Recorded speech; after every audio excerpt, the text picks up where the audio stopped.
오늘 말씀의 제목은 변화 믿음의 삶이고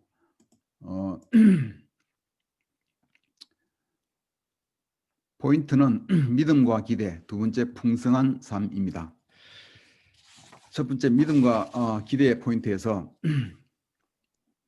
여러분은 요즘 아침에 일어날 때 무슨 생각을 하며 일어나십니까? 오늘 하루에 대한 기대감으로 힘차게 일어나시는지, 아니면 늘 똑같은 일상의 반복이라는 생각으로 별 기대감 없이 그저 간신히 일어나시는지,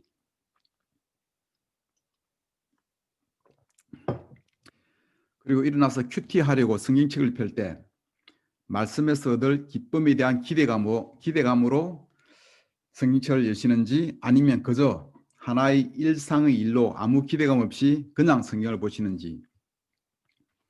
우리가 하루를 살 때 믿음과 기대감을 가지고 사는 것과 아무런 기대감 없이 그냥 사는 것은 큰 차이가 있습니다.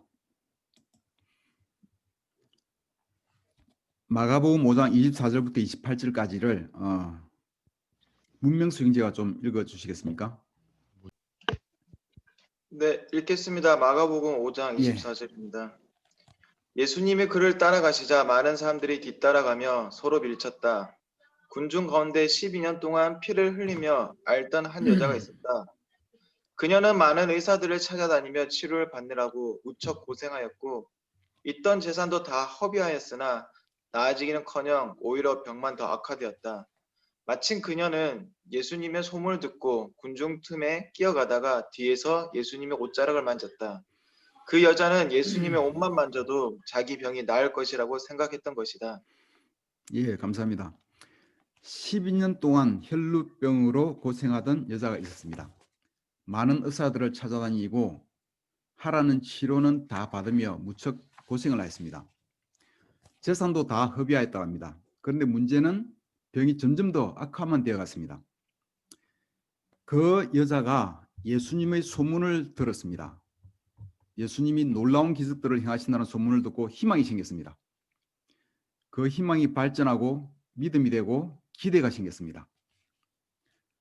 자신은 피 흘리는 부정한 사람이라 대놓고 예수님 앞에 나설 수 없으니까 몰래 뒤에 가서 옷자락만이라도 만지면 그렇게만 해도 자신의 병이 나을 것이라고 믿음과 기대를 가했습니다.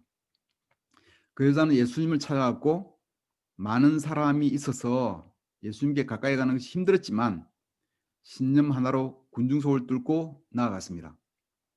기어이 예수님께 가까이 가서 옷자락을 터치했습니다. 그 자리에 있던 사람들 중 이 여자만큼 예수님의 옷자락을 만지려는 그런 강한 집념을 보인 사람은 없었습니다. 왜냐하면 이 여자는 기대가 있었기 때문입니다. 그 다음에 29절부터 31절까지를 우리 이덕형 형제가 읽어줄 수 있나요? 네, 읽겠습니다. 네. 예, 넘겼습니다. 예수님의 옷자락을 만지는 순간 즉시 피가 멎었고 그녀는 병이 나은 것을 느꼈다. 예수님은 곧 능력이 자기에게서 나간 것을 아시고 돌아보시며 누가 내 옷을 만졌느냐 하고 물으셨다. 그러자 제자들이 예수님께 군중이 이렇게 서로 밀치는 것을 보시면서 누가 만졌느냐고 물으십니까? 하고 말하였다. 예, 감사합니다. 그 여자는 예수님의 옷자락을 만지자마자 그녀에게 흐르던 피가 즉시 멎은 것을 느낄 수가 있었습니다. 그녀에게 12년 동안 있었던 소망이 이루어지고 그녀의 삶이 놀랍게 변화되는 순간이었습니다. 예수님 주변에서는 많은 사람들이 있었지만 군중들이 밀치고 막 있고 그랬지만 예수님의 능력을 그렇게 경험한 사람은 그 자리에서는 그 여자뿐이었습니다. 그 여자와 그 군중들의 차이는 무엇이었을까요? 그 군중은 예수님과 함께 있었지만 예수님으로부터 고침을 받거나 삶의 변화를 받지는 못하였습니다. 왜 그랬을까요? 군중들은 예수님의 옷자락을 터치하려고 애쓰지도 않았고 또 제법 많은 사람들이 떠밀려서 예수님의 옷자락에 닿았지만 그들에게는 예수님의 아무런 능력도 발휘되지 않았습니다.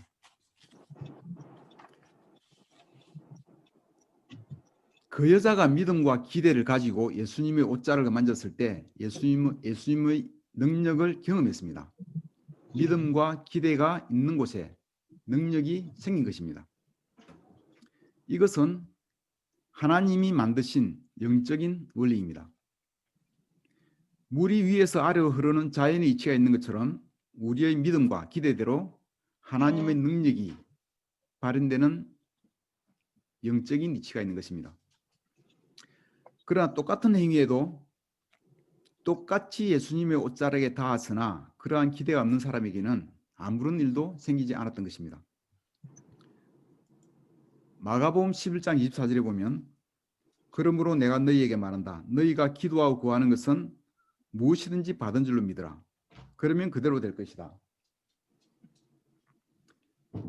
그래서 예수님은 이 영적인 원리를 가르치고 있습니다.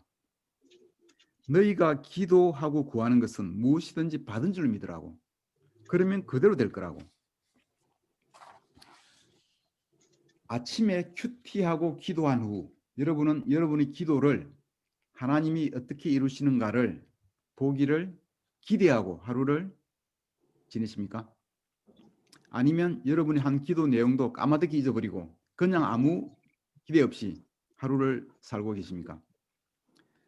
하루하루의 기도와 그 응답으로 하나님의 일하심을 경험하는 것이 우리에게 중요합니다. 하나님은 우리가 기도하는 그대로 다 해주시지 않더라도 어떤 식으로든지 응답을 해주십니다. 그렇게 기도와 응답을 주고받으며 하나님의 관계가 만들어져 가고 우리는 하나님의 뜻을 더 잘 분별해 갈 수 있는 것입니다. 오늘 우리는 우리의 올해 비전을 나누는 워크숍을 할 것입니다. 우리가 오늘 나누는 비전들이 올해 우리의 믿음이 되고 기대가 되기를 바랍니다. 똑같은 내용의 꿈과 비전을 갖더라도 믿음과 기대가 있는 곳에 그것이 이루어질 것이고 믿음이 없는 곳에는 이루어지지 않을 것입니다. 1년의 시간이 있으니까 시간에 대한 믿음을 갖지 않기를 바랍니다. 시간이 아니라 하나님에 대한 믿음을 갖기를 바랍니다. 요즘도 많은 사람들이 교회를 다니고 하나님을 믿습니다. 그러나 그냥 알고 있거나 관념적인 믿음으로는 아무 일도 일어나지 않습니다. 예수님 주변을 아무리 스승이거나 하루 종일 예수님을 따라다니는 군중 속에 있더라도 하나님의 능력을 경험하거나 삶의 변화는 거의 일어나지가 않습니다. 우리가 그 사람들보다 더 열심히 뭔가 일을 하자는 이야기가 아닙니다. 하루에 1분을 기도하더라도 우리의 기도에 믿음을 갖고 기대를 가지고 살자는 것입니다. 군중 속에서 믿음과 기대로 삶의 놀라운 변화를 경험하는 올해가 되기를 소망합니다. 두 번째 포인트로 풍성한 삶, 마가복음 5장 32절부터 34절까지를 최기철 형제가 읽어주세요.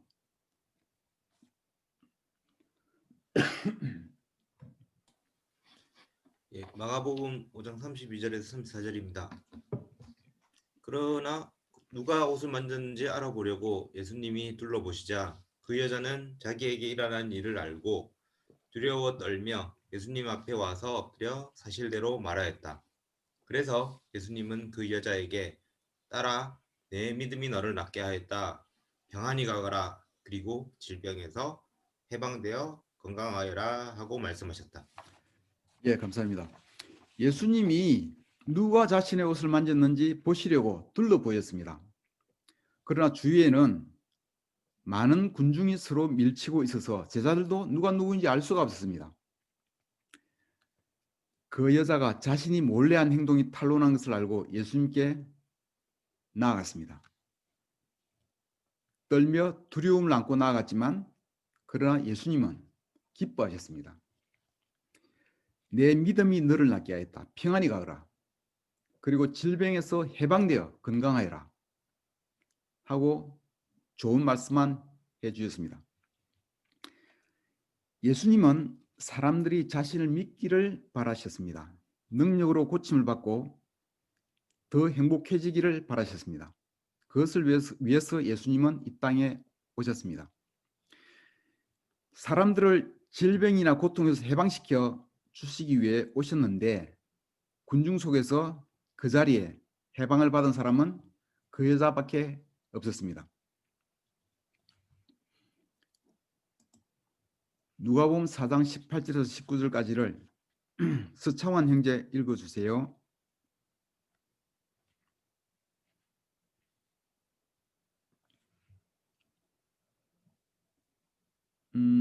준비가 안 됐으면 박득주 형제 읽어주세요.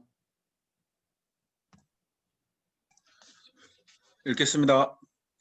주님의 영이 내게 내리셨다. 주님께서 내게 기름을 부으셔서 가난한 사람에게 기쁜 소식을 전하게 하셨다. 주님께서 나를 보내셔서 포로된 사람들에게 해방을 선포하고 눈먼 사람들에게 눈뜸을 선포하고 억눌린 사람들을 풀어주고 주님의 은혜의 해를 선포하게 하셨다. 예, 감사합니다. 예수님이 이 땅에 오신 이유는 사람들을 위해서였습니다. 기쁜 소식을 전하기 위해서 오셨습니다.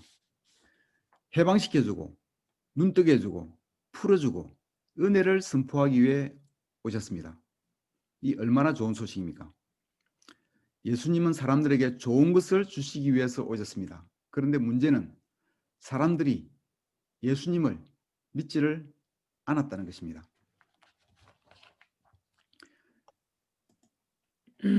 누가복음 4장 25절에서 27절까지를 김지만 형제 읽어주세요. 예, 누가복음 4장 25절에서 27절 읽겠습니다. 내가 진정으로 너희에게 말한다. 엘리야 시대에 3년 6개월 동안 하늘이 닫혀서 온 땅에 기근이 심했을 때에 이스라엘에 과부들이 많이 있었지만 하나님이 엘리야를 그 많은 과부들 가운데서 다른 아무에게도 보내지 않으시고 오직 시돈에 있는 사렙다 마을의 한 과부에게만 보내셨다. 또 예언자 엘리사 시대에 이스라엘에 나병 환자가 많이 있었지만 그들 가운데서 아무도 고침을 받지 못하고 오직 시리아 사람 나아만만이 고침을 받았다. 예, 감사합니다. 예수님이 이렇게 기쁜 소식을 가지고 왔더라도 사람들이 믿으려 하지 않고 예수님께 와서 고침을 받으려 하지 않으니 예수님이 참으로 답답하셨을 것입니다. 그래서 예수님은 사람들에게 엘리야 엘리사 시대의 얘기를 하십니다.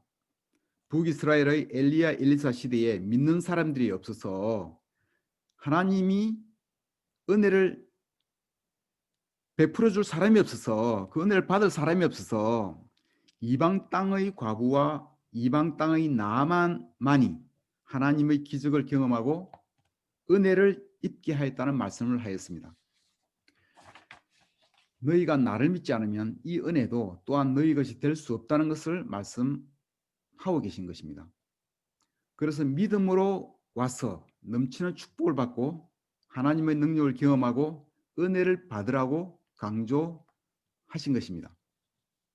믿음을 가지고 예수님께 와서 복을 받는 게, 이 해방을 받는 게, 은혜를 받는 게 그렇게 어려운 일인가 봅니다. 요한복음 10장 10절을 제가 읽겠습니다. 도둑은 다만 훔치고 죽이고 파괴하려고 오는 것뿐이다. 나는 양들이 생명을 얻고 또 더 넘치게 얻게 하려고 왔다. 삶의 막바지에서 심각한 투병 생활을 하는 사람을 대상으로 하는 치료센터들이 많이 있습니다. 그중에 성실하게 환자들을 도와주는 곳도 많겠지만 또 반대로 어려운 상황에 있는 사람들의 갈급함을 이용하여 돈벌이만을 목적으로 하는 곳들도 꽤 있다고 들었습니다. 12년 동안 혈루병 환자, 이 여자 혈루병 환자도 재산을 다 허비하는 과정에서 그러한 일을 여러 번 당했을 수도 있을 것입니다. 우리 주변의 사람들 중 많은 이들은 우리의 삶을 훔치고 죽이고 파괴하려고 합니다. 그들의 관심은 우리가 아니라 자신들입니다. 많은 사람들이 그렇습니다. 부동산 공인중개사 일을 저희가 해봤습니다. 공인중개사들의 관심은 집을 사는 사람들에게 좋은 집을 사주는 것도 물론 신경 쓰지만 궁극적인 진짜 주된 관심은 계약을 성사시키는 데 있습니다. 그 한 가지가 주된 목적입니다. 세상의 풍조는 다 그렇습니다. 그런데 예수님은 그러지 않았어요. 그래서 사람들이 예수님의 사랑을 잘 이해하지를 못하는 거예요. 예수님은 선한 목자로 오셨습니다. 예수님의 관심은 예수님 자신이 아니라 우리들 사람이었습니다. 그분은 우리가 생명을 얻고 또 더 넘치게 하려고 오셨고 그것을 위해서 모든 것을 주었습니다. 예수님께 하면 우리는 풍성한 삶을 얻을 수 있습니다. 예나 지금이나 예수님 주변에는 많은 사람들이 항상 있고 그러나 믿음으로 능력을 경험하는 사람은 그중에 그다지 많지 않습니다. 우리는 믿음과 기대로 능력을 경험하는 삶을 살도록 합시다. 하나님의 능력으로 변화하는 2021년이 되기를 간절히 바랍니다. 며칠 전 TV에서 한 20여 년간 같이 산 부부가 서로에 대한 아무런 기대감 없이 따분하고 재미없이 사는 부부 생활을 소재로 한 프로그램이 있었습니다. 오래 같이 살다 보니까 처음에는 그러지 않았지만 서로에 대한 기대감이 없어지고 삶이 따분해지고 서로의 연결관계가 많이 이렇게 끊어졌습니다. 세상의 풍조는 많이 그렇습니다. 우리가 제자의 삶을 살아온 지 20년 이상 된 분들도 많이 있습니다. 혹시 여러분의 제자 삶은 따분하지 않습니까? 우리는 나날이 마음을 새롭게 해나가면서 변화를 받아야 합니다. 우리의 삶에는 늘 기대와 믿음이 있어야 합니다.